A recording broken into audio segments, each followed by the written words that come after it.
তো আজকে হচ্ছে স্যাটারডে, তো স্যাটারডেতে প্ল্যানই করেছিলাম এক্সিস মল যাবো, বাট এক্সিস মলের কাছে সেন্ট্রাল মল আছে, তার পাশেই এই পুজোটা হয়, বেশ বড় করেই পুজোটা হয়। তো সেখানে দেখলাম ওপেনিং হয়ে গেছে, তো গেলাম দেখতে। তো দেখে তো ভীষণই পছন্দ আসলো। 2024 এইটা আমাদের প্রথম পান্ডাল হোপিং হয়ে গেল শুরু।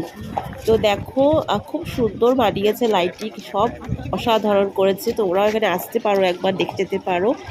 তো এই দেখতে দেখতে দেখছি মেঘ করে আসছে, ভীষণ মেঘ করে এসছে। আমরা ভাবলাম বেরিয়ে পড়বো, বাট বেরোতে পারলাম না, আর বৃষ্টি শুরু হয়ে গেল।